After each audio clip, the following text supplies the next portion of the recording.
welcome everyone. And Martin, how are you? I'm excellent, and you? Doing really well. Starting to feel really nice here in New York City. So no complaint. Yeah, spring is coming. I know. Yeah. Well, really glad to have you here with us today. And hello to all of our attendees. For those of you who don't know me, I'm Ronak Sheth, founder and CEO here at Lit Videobooks. So Lit makes learning from best-selling business books as fun and entertaining as watching a movie or a documentary. Martin, thanks again for being here. Such a Pleasure. pleasure to work with you on the video book, and excited to dive into a great conversation today about the Ministry of Common Sense on cutting red tape and how leaders can eliminate bureaucracy and drive smarter decision making. I think something that all of us direly need right now and in general. And so we're going to save the last 15 minutes for Q&A. And if you see in the chat, there's a link to Slido. You can enter your questions there and upvote questions that you really want to hear Martin answer. So please do that. And before we dive in, Martin, I'd love to share a bit about your background with everyone. So you've worked with companies around the world to tackle some of their toughest challenges, and you've built a reputation for solving complex issues with a very common sense approach. You're the founder and chairman of Lindstrom Company, which operates in more than 30 countries across 5 continents and helps businesses and cultures transform from the inside out. You've also written several New York Times bestselling books. Time magazine named you one of the world's 100 most influential people, and Thinkers 50 ranked you among the top 50 business thinkers. I think we could keep going on here. But Martin, normally we kick off asking about what prompted you to write the book. You do such a great job of explaining it in the video book that we are going to change things up and start with a clip from the introduction. So we're going to take a sneak peek at the opening clip.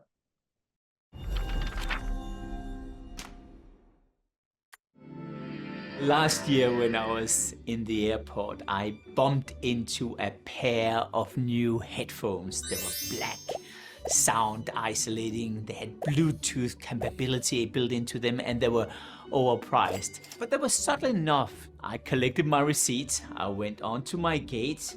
What I didn't know was that the next 45 minutes would be used basically trying to unpack this stupid box, and failing, of course. No matter what tactic I was using to unpack this one here, I completely failed. It was still beautifully displayed under this protective pair of holders. I went up to that counter and asked her, do you have something sharp? I mean, a nail clipper or a pair of scissors? She said, no. And they said, what about a knife? And you could just tell that she preferred not to talk about scissors and a knife at the boarding gate. So I raced back to this little kiosk where I purchased those headsets. Can you please help me? I said to the cashier. And clearly this wasn't the first time something like this has come up. So he elegantly removed this box. In 1 minute it was ready to use. And then he wrapped up by saying, do you want to take this container with you? No, I said, I don't want to see it ever again in my life.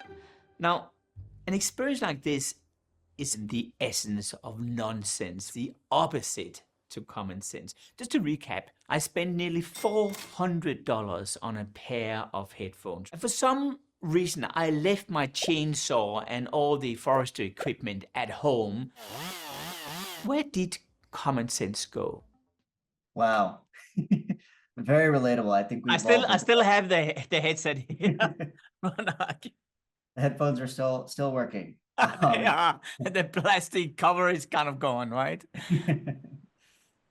So Martin, I guess aside from this, any other experiences that encourage you to write this book? A lot. I mean, have you tried it yourself? You are locked out of your computer. Good news, you can get online support, but you kind of locked out of the computer, right? Or what about this one here?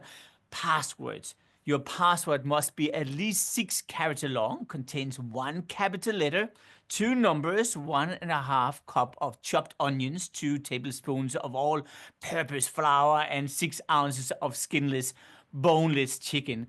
I mean, these experiences, we all tried them, right? is the issue with lack of common sense, or what I call nonsense. And common sense is basically not that common in business today. The closer we are to something, the less likely we are to see it for what it truly is. And it really happens everywhere. For example, the other day I was staying at a hotel. And, I'm getting older. I'm using glasses right now, but I don't wear the glasses when I go into the shower. And those mini shampoos have mini text on them.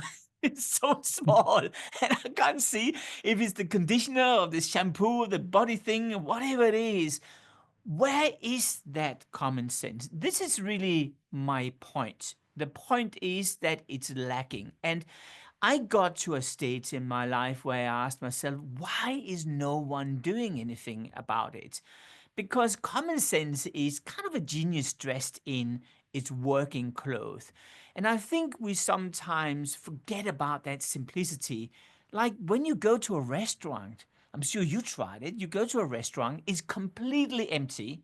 You go up to the host, and she is thinking, and she's thinking, and she's checking on her laptop, or he's checking on his computer, whoever is standing at that counter.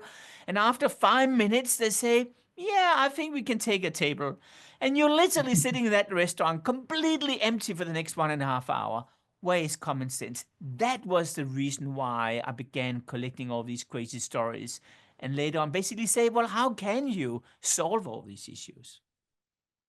Wow. Yeah. I mean, I think there's so many more examples like this. And so maybe kind of digging into the root of the problem, why do so many smart, very successful, large companies end up losing sight of common sense? That's a good question, Ronak. Let me take you back in time to 1864. And that was the year where the road locomotive was invented. Now, the road locomotive was kind of unique because it was the first automobile ever appearing in the United States. And once you'd think that would be a huge success, it wasn't, because the railways were, of course, petrified for this type of competition. So they introduced a new rule. And the rule was that you would have to employ a flagman which should walk around 150 feet ahead of this road locomotive and wave a red flag in front of it to warn all those bypassing horses for this monster of a beast which were driving some 5.5 miles an hour. And that was really, I think, the most important eh, key issue one saw back in the day, where these whole ideas of lack of common sense became more and more evident as technology came out and really started to remove all the issues. Why is it happening for companies? It's happening for companies because when you start to protect things, you protect things because of one reason: you are afraid. And it's the fear of the unknown which are causing you to create this protection around you, which I also call the immune system, the defense mechanism for change. And what happens is that as companies grow bigger, they start to protect themselves. Let me just give an example of the opposite. So some years ago, I think it was back in 2011, three young kids are sitting in a dorm room in San Francisco, and they're smoking weeds, and they're completely off their heads. And of course, they take a photo of two, they post them online, and of course, the day after, chaos breaks out as mom and dad is watching this. So they look each other in the eyes and say, I wish we could retract these photos. And guess what? They became the foundation of Snapchat. Today, a $50 billion company. Now, why is this so interesting? Because these kids felt the pain themselves, right? They felt the pain of the embarrassment. And actually, later on, as the company grew and Mark Zuckerberg tried to acquire the company, they said, you don't have the empathy you need to have to understand our platform. They really were protecting it a lot. But as a company grows, legal compliance and rules and regulations start to kick in. And that is creating this red tape. And it may be that original business model is still intact, but guess what? The consumers have moved on and new needs has appeared. And those new needs basically require the company to disrupt itself. And now it can't do it because the red tape is there. So in the end of the day, what is the issue? It is a lack of empathy, the ability to place yourself in the shoes of another person and feel what that person is feeling, whether that is a customer or it's an employee in another department, which also internally have customer problems with each other between the support functions. And once empathy disappears, that's where red tape grows. This is really the fertilizer for making this go out of control. Wow. That's it's fascinating to see where Snapchat is today. Yeah, it from is. where it It's came crazy. from that story. I had never heard that Genesis story either. And you kind of touched on this. So it's not just about the employees or leaders. Lack of common sense impacts the customer experience as well. Could you maybe share a little bit about how, it also impacts customers? Like Yeah, not a I lot of common can. sense at the company. I mean, I'll kid you not. Some years ago, and it's still happening, by the way, one of the largest retailers in the US had a policy to sell snow removal equipment in their 100+ stores in the Florida area. That was an internal policy they had. That shows you how a policy can really disrupt a business the wrong way. Or what about, well, if we look at Heathrow, the train which is going between Heathrow, the airport in UK, and into Paddington Station, it's called the Heathrow Express. Well, for many years, this train was well known for going back and forth, I think, in about 22 minutes. It was all about speed. I don't need to tell you. You're about to miss your plane, and you jump on this train, and off you go. Then some genius came up with this idea. Why don't we put in these self-automated machines? Now, they wanted to save money, I'm sure, or perhaps there was lack of space, so they only had 4 machines installed. Now, when you have about 300 people wanting to go on board of that train and they're all about to miss their plane, how do you think they react when they come up to one of these machines where people had to take up their phone, find the QR code of the prepaid ticket, and of course, you can't scan it properly, and people are fiddling around with things, and it would basically take one passenger on board every 30 seconds. Well, so what did they do? They put up a huge sign. And the sign was basically saying you cannot abuse staff. And if you abuse staff, you basically will go to prison, more or less, right? And it was just a symptom of the fact that stupidity was kicking in. Now, I was in London yesterday, kid you not, using the Heathrow Express. And this is after I wrote about this project in the Ministry of Common Sense. Well, guess what? This is crazy. There's 4 machines. And there was 4 employees standing next to each of the machines to keep an eye on that it would go fast. And when people would complain, they will go out and adjust the position of the phone on the scanner so it will happen faster. Where exactly is common sense, right? This is examples of customer service going completely down the drain. And these are just 2 out of thousands of cases. And I bet you, for all of you who are watching and listening here, you probably are no exception in your company, right? Absolutely. And we're going to be sharing a few more clips here from the Ministry of Common Sense. Specifically, we want to look at kind of how we can start to eliminate bureaucracy and drive smarter decision making within our organizations. But to do that, we have to look at a very important metric that you develop, which is the Bureaucracy Index. So we're going to play a clip. For me, common sense is a genius dressed up in workman's clothes. It's having the knack seeing things as they are and doing things as they ought to be done. And what's important to have in mind is that sometimes we become so engraved in the way we see things as company is growing, we simply lose that perspective. Lindstrom created the Bureaucracy Index to illustrate the depth of this issue. Imagine that you went into an office, and those 2 offices, there was one which is called the productive office. That's where whatever work you want to do, you do, and it has an impact on the organization. The other room is called the paralyzing room. It's almost like you're wearing a stretched jacket. You can't move, you can't say anything. 65% of every employee is sitting in the paralyzed office. That means that only 35% of the time you use every day is actually resulting in something productive. Now, taking the productivity side aside for a second, think about it. 1/3 of your time every day would basically be working in a company. And if 65% of that 1/3 is sitting in a paralyzed room, you are not very motivated. So this is not just a question about bureaucracy at work. It's also about anxiety and depression. It's both a culture aspect as much as it is a productivity question. It's horrible, right? It It's is horrible, you know, and I think as leaders, 65%, you know. that is, it's really crazy to imagine. And, you know, I think as leaders, we probably believe that we are in the productive office at all times, but of course that's not true. You know, how do we assess, you know, red tape in our companies and in our own departments? How do we know and identify that we're in that paralyzing room versus, you know, the productive office? You have to remember there's something called Kulturbrille. That's a German term. It's basically it's translated to culture glasses. Culture glasses is happening every day with us. When you work in an organization, you start to see the world from your own point of view, i.e., from inside out.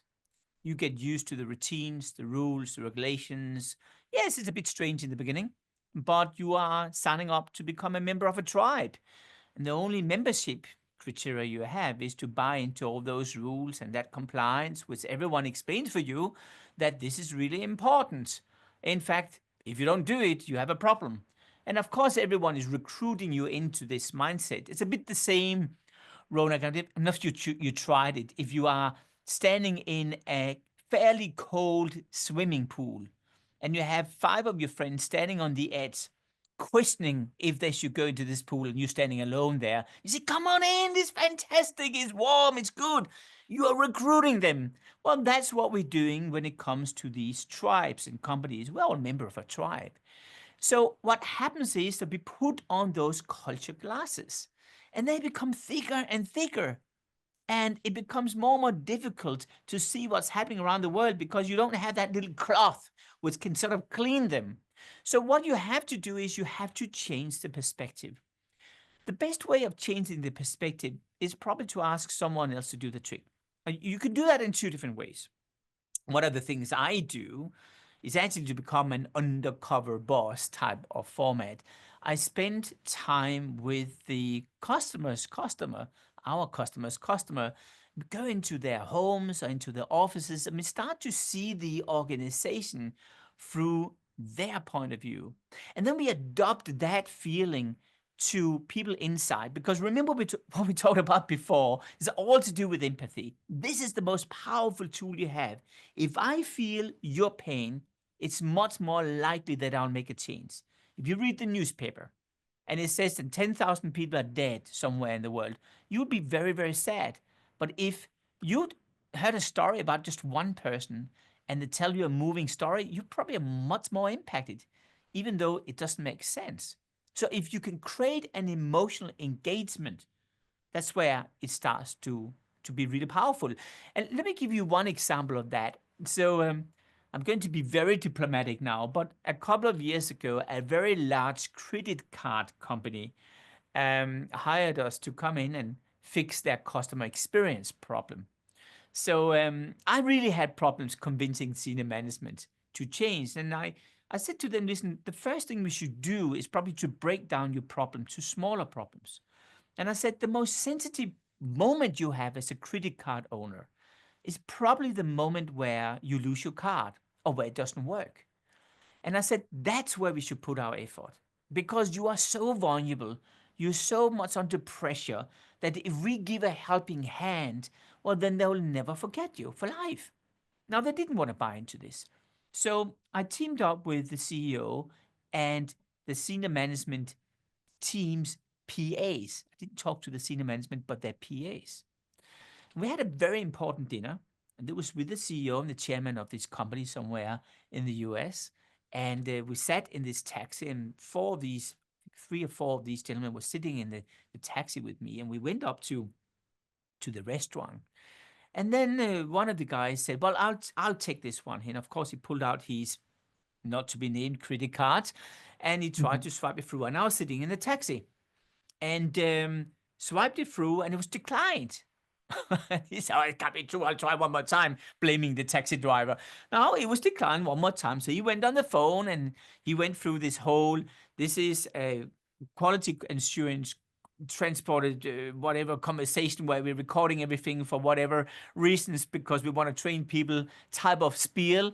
And they went through this whole thing and you could see he was furious. So the other guy, his colleague, took his credit card, same brand, swiped it through, declined.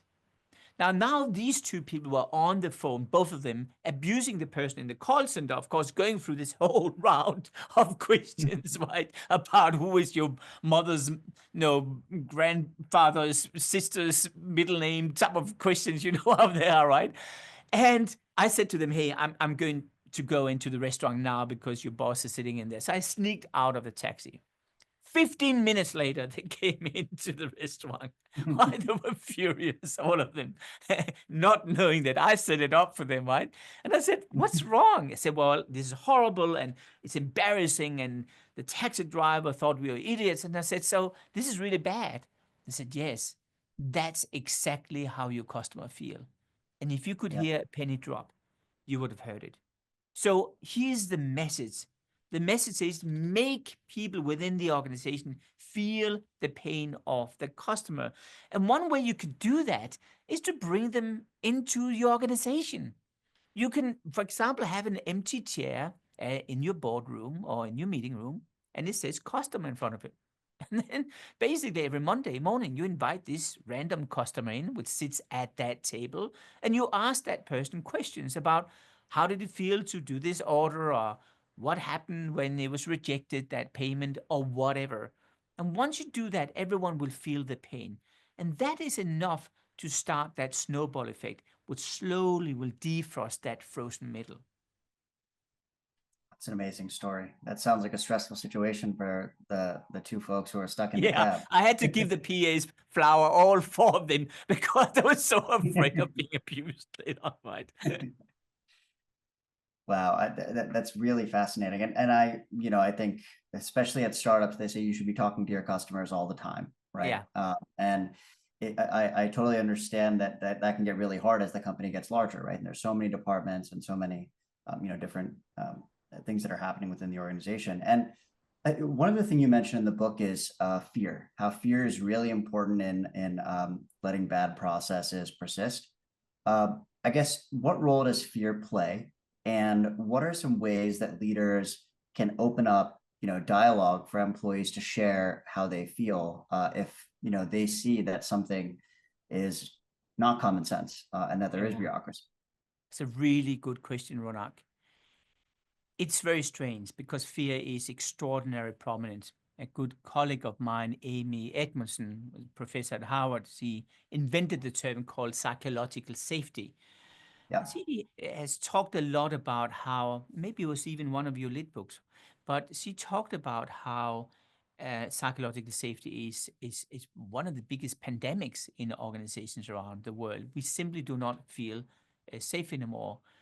What's so ironic is whenever I take our clients through this program and we solve that bureaucracy issue, and I think you'll see a case very soon from the UAE government, that when I look them in the eyes later on, they say to me, "I don't know why I was so afraid, but I was."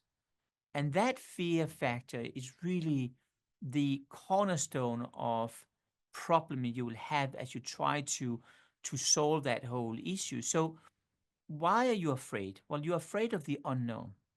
You're afraid of the consequences. You're afraid of that you will be seen as a bad guy, changing things, or basically leaving that tribe you signed up to. So how do you break this down? Well, you do that among others by basically saying, why don't we turn around a process which typically would take a year, perhaps 1.5 years, to small bite-sized step. I believe that Henry Ford once said, nothing is too difficult if you break it down to smaller steps. Well, that's what you should do. And you should take those micro steps and basically celebrate a victory not within half a year, but perhaps within 3 weeks. And once you do that, you reaffirm a success within the organization. And that reaffirmation means that people suddenly will say, hey, Charlotte over there did really well. Yeah, I should have been saying this. I should have done this idea. I should have changed things. And suddenly it creates a levine effect or domino effect within the organization. So what I'm saying to you is fear, yes, fear is high. It's high in particular when you are preparing for a very long period of time. But if you just jump into it on a short notice and you really don't have time to think about the consequences, and by the way, it's just a little experiment, and by the way, it's over and done with in 3 weeks from now, fear start to disappear. And that is, I think, the most important thing you can do as a manager to shorten down the process. And then I think it's very important that you also arm people with a mandate of freedom. And the freedom means that you carve out what can you do and what can't you do. I can tell you one thing. It sounds crazy what I'm going to tell you right now, but I cannot count the number of times where I've spoken to the CEO. The CEO has said to me, absolutely, we want to fix this issue. I'm going to give my team a mandate. And then he goes out and announces it to the team. And then later on, the team comes up to me in privacy, and say, I don't believe he means it. I don't think it's true. Now, I know the CEO. I know it's true. I know there's not going to be any ramification. But the fear is so deep, so ingrained, that in fact, even though the CEO says it, they don't believe in it. So you cannot just say things. You not just come up with an email or an announcement. You actually have to prove it. And the proof is that people are not fired as a consequence of that change. And that you can only do within a short sprint. And that sprint should be a couple of weeks. And once you do it within that sprint, then you can be more ambitious and dial up that level of change, which then require, of course, more courage. But in the end of the day, of course, the results are going to be even bigger, right? Absolutely. And yeah, you're right. Dr. Amy Edmondson, we just released her video book for the Fearless Organization. So yeah, there's some great frameworks there to kind of help address fear in the organization, and how you're right, it is really kind of an epidemic. And really appreciate it. It's really helpful. In the video book, you lay out your 5 C's approach that companies can use. And you say, each of the 5 C's are designed to unleash power while ensuring that change is happening without the organization collapsing. Yeah. Let's take a look at the first C, caged, in this next clip here. Some years ago, there was an experiment done with chickens. For 6 months, the chickens lived in cages until one day when they were freed to roam around. And after 30 seconds, they all went straight back again into the chicken cage. We call that the chicken cage syndrome. It's the idea of that we resist change if we have been conditioned to a certain behavior for a long time. But can we overcome this mentality? Lindstrom says yes, in 2 ways. One is that change have to happen in small steps. If you need to get the chickens out of that cage, and I gave you some corn, where would you place that piece of corn? If you place the corn straight in front of the cage, the chicken will take it. What is happening with the other chicken cages and those chickens? They're looking at you. They're saying, wow, that chicken got a piece of corn. I better do the same. So they will start to do it. And then you place another corn closer and closer and closer to get them out of the chicken cage. And at the end of the day, you made a change. The second thing is that you are now assessing what is the temperature of your organization. How caged is the organization? Are they willing to take a risk? Such a great analogy. Yeah, it is super interesting. And I was actually surprised when I learned about this the first time I started to study the topic. One thing I didn't say in the video you just watched right now was that if you place the corn too far away from the cage, you will actually, as the chicken, metaphorically speaking here, will feel, oh, this is too far away. The KPIs are not aligned with my KPIs, and why should I assign my half of my time for that? Because I don't have any time already. I'll let someone else do it. So the proximity to that piece of corn has to be short. That means it has to be an immediate, instant, gratifying initiative you're doing, which immediately is showing a result. Whereas if you place it far away and it's very complex and it requires 5 divisions to work together within the organization, right? You're just like, where do I start? Where do I end? And it's just going to be a fight after a fight in order to align all these other departments seeing the world from their point of view, right? Absolutely. And is there maybe like an example you can share from an organization you work with who have kind of placed the corn effectively, like the right distance? Yeah, that's one. There's many actually when I'm thinking about it. We did a session in New York City where you are right now, and there was for I think about 500, 600 bankers, very serious, all with tie on, sitting in one of these high-rise buildings, and I asked them, how much time do you spend on emails every day? And they said a lot. I said, hang on, you're all saying a lot. How many emails do we receive on average every day? Now, here's the crazy thing. On average, these bankers in that room receive between 650 and 750 emails every day. Now, if you do your math, it takes about a minute to look at an email, 700 minutes. And now we're up to more than 10 hours of just looking at the email, not even replying back to it, right? So I said to them, would you like me to reduce those number of emails? And they all said, yeah, of course. Who would say no to this? I said, it requires a bit of courage. Do you have courage to do that? If I can guarantee you, I will halve the number of emails you receive. Everyone raised their hand, right? So I said to them, here's an idea.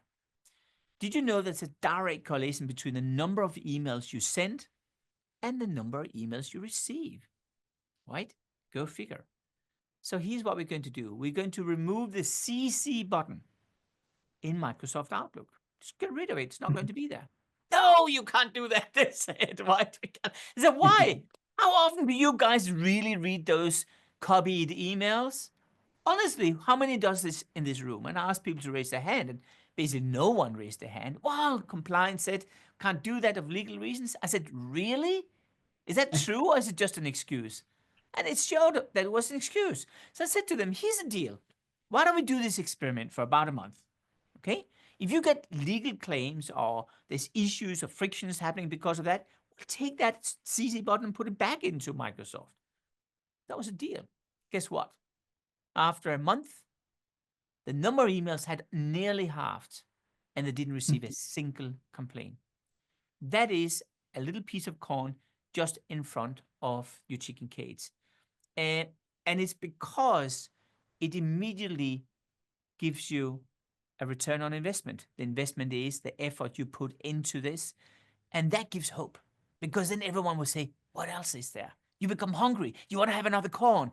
And that's where you start that domino effect. It's amazing. And I mean, yeah, I very much fathom the idea of inbox zero. So maybe I need to try this as well. And so there's, I think sometimes there's an issue of when you're trying to eliminate bureaucracy, you end up introducing a little bit more bureaucracy. And so, how do leaders and teams kind of make sure that these common sense, initiatives, new initiatives, don't turn into bureaucratic exercises in and of themselves? Well, it's probably one of the hardest questions to answer because this is a reoccurring problem among any organization which are trying to get rid of bureaucracy or red tape. And there's really 3 simple rules you should follow. The first is you need to establish a sounding board. A sounding board is someone which are not wearing those culture glasses, right? Someone which sees the world in a clear way, and that could be the customer. So the first thing we typically do is to set up a panel of customers which we check in with, or which at least you can use as a reference point throughout the process, and in particular after the transformation is happening in the organization. So you just say to them, hey, have we improved? And later on, the customer will come back to you and say, hey, something is happening. It's not as good as it was back then. That's the first thing. The second thing is what we just talked about early on. You should not establish a marathon. You should do a sprint. It has to be extremely short-lived. And after that sprint, you need to celebrate the success and infuse that success into the culture. So people are giving each other a positive feedback and credit that in fact it happened. And if you build it into the organization, it becomes a self-fulfilling prophecy within the organization, which are maintaining things, right? When you initiate these type of projects, you also need to run them under the radar. You cannot engage the whole organization. And here's one thing, Ronak, which is really important for you to have in mind. The more you communicate this to the whole organization, that now we're going to change bureaucracy in our organization, it's going to be like heaven in 2 months from now on, the more you're setting yourself up for failure. Because people expect a change to happen straight away, and we have no patience whatsoever. Remember, our attention span is today 7 seconds. A goldfish memory encoding is 9 seconds. We don't have attention anymore. So if you go out and proclaim this future to be changed, the organization will be very skeptical, and you may even put people on alert to stop that process. So operate under the radar in your department, within the control of your means. That means don't start to involve other departments. Create a mini success story within your department. And once it has shown to be successful, then you can go out and announce and say, hey, we did this. This is amazing. By the way, Department X and Y, do you want to work with us? Because it's an issue where if we work together, we can make a change happen. So I think that's the most important process you can go through. Is this easy? No, it's not. But I also have to tell you, it works if you stick to those three simple rules, right? Absolutely. Yeah. And it sounds like you really have to take initiative, but do it kind of within, the right parameters, the right means. Don't get too many people involved before they need to. Makes a lot of sense. And there are 4 other C's that we don't have time to get into today, but please watch the video book if you're curious to learn them from Martin. And we want to dive into another example from the video book from the United Arab Emirates government who embraced this challenge. For the UAE's Zero Government Bureaucracy program, they are focusing on 3 major targets for lasting change. The first target, what if we can reduce 2,000 of unnecessary government procedures? The second target is what if we can cut procedure time by 50% of all government processes and services? And the third target is what if we remove all redundant and unnecessary conditions that are repetitive across any transaction that you do with government. So we started out with saying, if we can achieve these 3 targets in a year, we would have done a massive shift in where we want to go, and it will make it much smoother for everyone. The UAE's plan to achieve this aligns closely with Lindstrom's 3 E's. The first is endorse.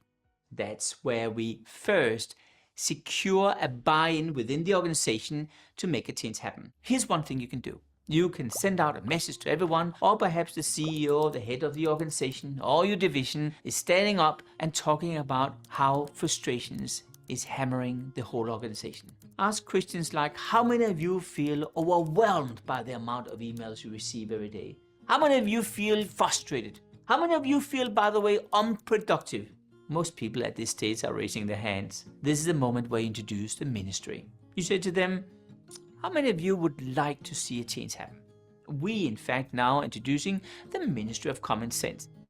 It's really impressive what the UAE has done. Yes. And so, Martin, can you talk a little bit about what setting up a Ministry of Common Sense could look like in an organization? Who runs something like this? And I guess, how have you seen it used effectively? Absolutely, I have. The Ministry of Common Sense is not my idea.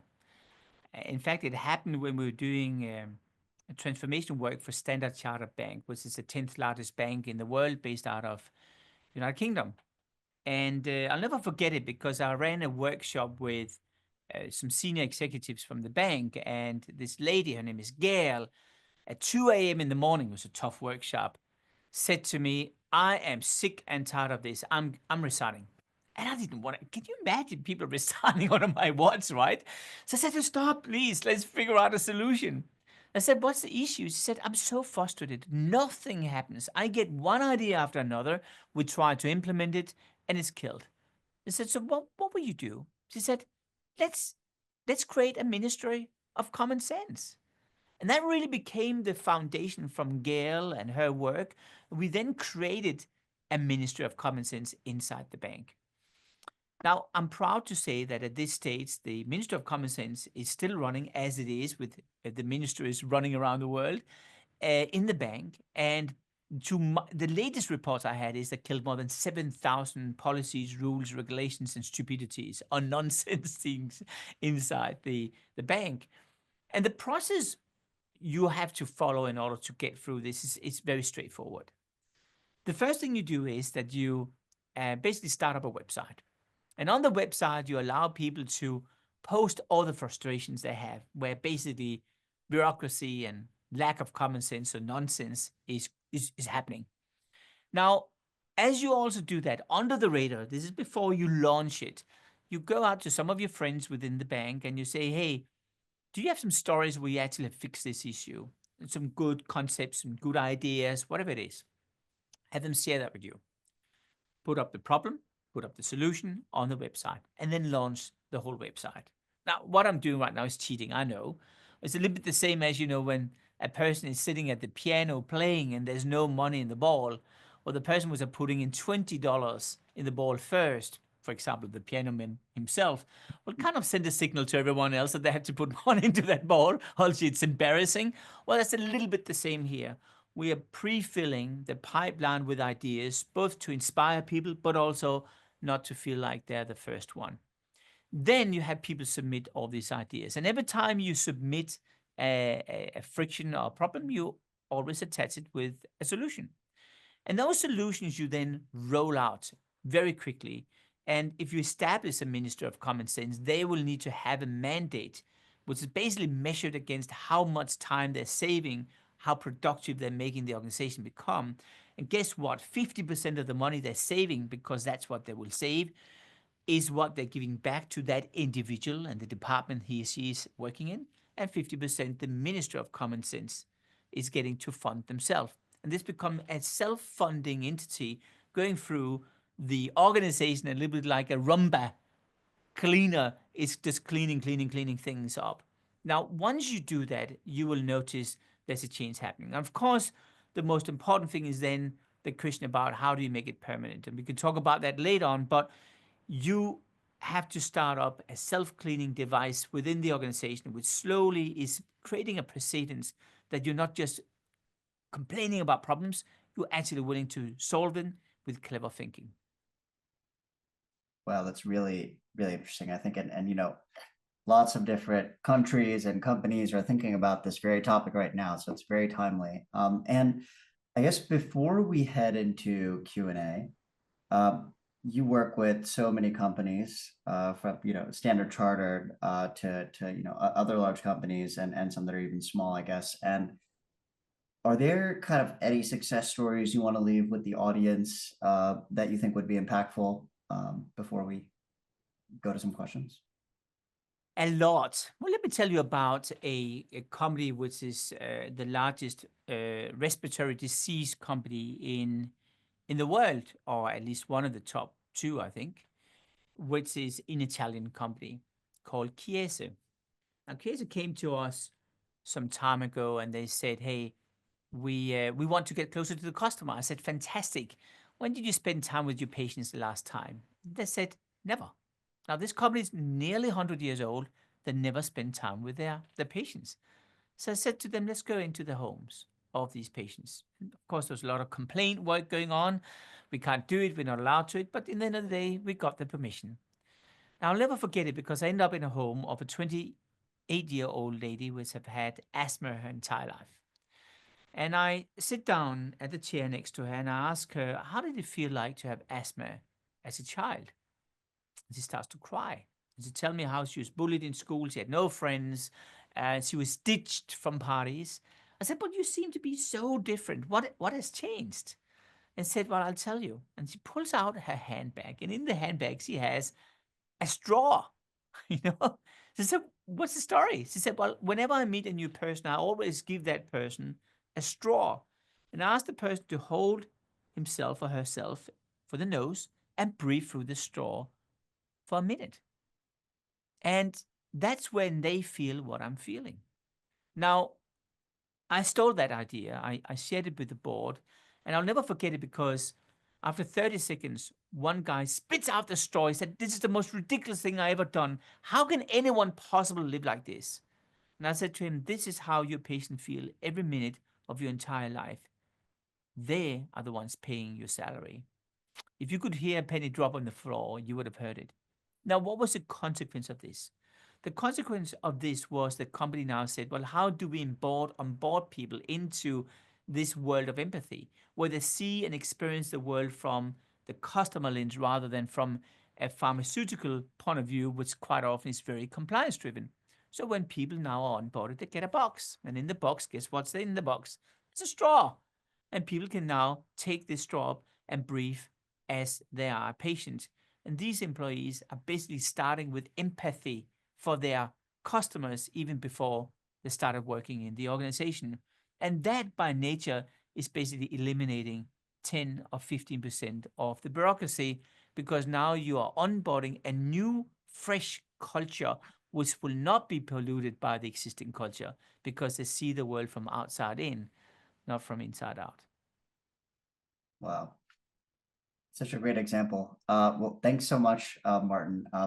We have a few questions here that I wanted to raise to you. So one of the first ones that has been upvoted, what is the weirdest or funniest, quote unquote, "we've always done it this way" story that you've heard? Oh, I'll tell you what one from COVID-19. This is the most ridiculous thing. So I'm sitting in this is with Lufthansa, the airline company in Europe, right? So I'm sitting on Lufthansa, and they have introduced all these rules about that you were not allowed to sit next to a passenger, and they had different disembarking zones, and we're all sitting with masks. You remember it? Feels like it was decades ago. It was only 5 years ago, right? So they have introduced this very clever format that first zone one is disembarking, which is the business class passengers, the two first row, and then the second two rows are going out and all this stuff. And we all disembark a little bit like we're back in school somehow, right? Go down the staircase into a bus. Right. And in the bus, we crammed in like sardines in a big sort of shark's mouth, right? And we are so close to each other, we can't even read the sign behind the passenger saying keep a safety distance of 6 feet, right?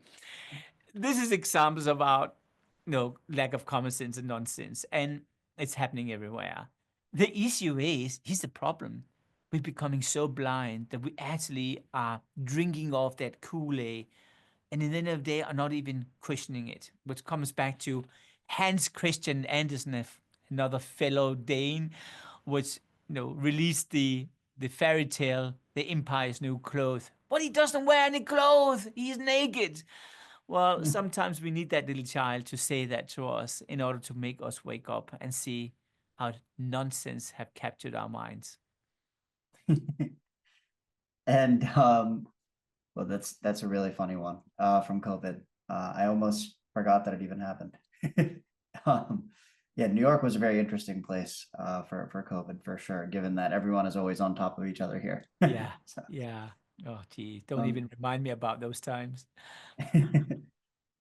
so one other question here. So if companies are theater, performance over substance, how can leaders move from performative impact to real common sense collaboration across ecosystems?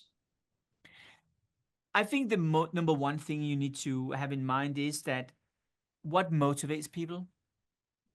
And I have to tell you, it's very simple. They're KPIs, the key performance indicators.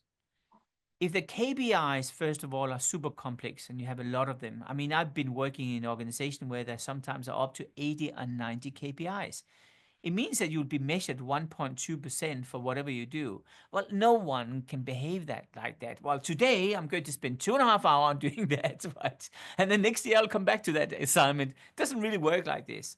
So if you simplify the KPIs and you make sure you have a common denominator across the KPIs, then it really works well. And let me just give you an example. So a good friend of mine is Alan Mully. He was the former CEO of Boeing and former CEO of Ford. He was voted as the top CEO of the decade in the United States many years ago. He, by the way, was not the person who was involved in the problems Ford and Boeing have right now. But he came up with a very simple model, which I love. And I'm just going to grab a pen here and just do this in a spontaneous way. He basically said, if you want to ensure that an organization is really working together very well, then you should introduce a simple model, which is called this: X plus Z, or Z, and then time it or multiply it with Y. Now, instead of putting in these letters, what you actually are doing is you're putting in numbers. And let me just explain what it means. The first of all, the X, as you have here, is how well are you performing individually for yourself? How good are you at your work? Okay. The second number you have to fill out, the Z or the C, is how well is the company doing? Now, the maximum score you can get in each of those two is the maximum of 2. So 2 is number 1 and the highest, 1 is the average, and 0 is the worst. That's when you didn't really do the job. Now, here comes the trick. The last letter, the Y here, is actually the letter which are going to determine the whole thing. And that is, how good are you at working with others, your team, and other departments, the whole organization. Now, I don't need to tell you, you don't need to be a math genius to know that 2 plus 2 is 4 times 0 is 0. That means that you have to be really good at teamwork. And if you're not collaborating with people in the organization, you get nothing. Now, why is that important? It's important because the more you collaborate, the more you break down silos. The more you break down silos, the more the immune system starts to disappear and being replaced with you defrosting that frozen middle, which is paralyzing organizations. So, in the end of the day, my advice to you is establish a new set of KPIs, which are super simple. For example, this simple model here could be a good start. That's amazing. And I think more collaboration really increases the feedback loops as well, right? That each department is getting on, is this thing necessary or not? And so I think we have time for maybe one more question here on, I think, the hottest topic of today or just our times. So it's about AI. And I guess, do you think that artificial intelligence can help eliminate redundancies and eliminate potentially some bureaucracy within organizations? Is it becoming easier to eliminate red tape because of AI, or maybe have you seen any examples of AI used to kind of help eliminate some of this red tape within companies? I haven't seen examples of it, but I've seen examples which are indicating a direction leading towards this. One of them is actually yesterday was announced that a lawyer company in the UK, which is purely based on AI. There's only 2 people employed. One is a former investment banker and one is a scientist. They actually developed this algorithm which can solve some of the legal issues you have. For example, if people are not paying their bills on time, the whole system automatically will send out these notches of letters, and if people don't react, they actually go through the courts. And what's really interesting about this company is that they actually got permission from the government and the legal authorities in the UK for this AI program to basically submit the letters and go through the whole legal system on its own, right? Without having people involved. It's approved by the authorities in the UK. This is the first time I'm seeing that a process which I think a lot of people are skipping. It's estimated that on average a year, around $30 billion are lost every year of not paid bills. Now, the main reason why is that people can't afford to go to a lawyer, or it's too complex to go through the process, and suddenly this AI system actually solving it. So I think that's a good indication of a kind of a discipline which is being transformed to become more accessible and definitely much more cost efficient. However, you have to remember that AI is only as clever as the data it's fed on. And there's a lot of BS going on online too, because that's a direct mirror of how we behave as a human being. And that means that AI increasingly will be polluted by itself. So the common sense will probably work for some time, but then guess what? AI will start to wear the culture glasses. That's the AI culture glasses instead. So yes, there will be certain pockets for sure which will be optimized, but it's not going to be a home run. It's not going to be a home run for two reasons. One is the AI itself will be polluted by itself. And the second reason why is very simple. AI is not culture. And this comes back to people. This is all to do with empathy in the end of the day. The ability for me to put myself in the shoes of you and feel your pain and therefore act on it. And AI does not really create emotions, at least not so far. Yes, absolutely. And yeah, hopefully it doesn't for some time. So we can enjoy the humanness. Yeah, Um, exactly. Well, Martin, thanks so much for your time today and for all of your wisdom and sharing so much with us. It's been a pleasure and a very insightful discussion. For all of our attendees, thanks so much for joining us today. Please follow us on LinkedIn at Lit Videobooks for future fireside chats. And thanks again, Martin. Everyone have a great rest of the week. Thank you, Ronak. Thanks to everyone. Good luck with removing that bureaucracy.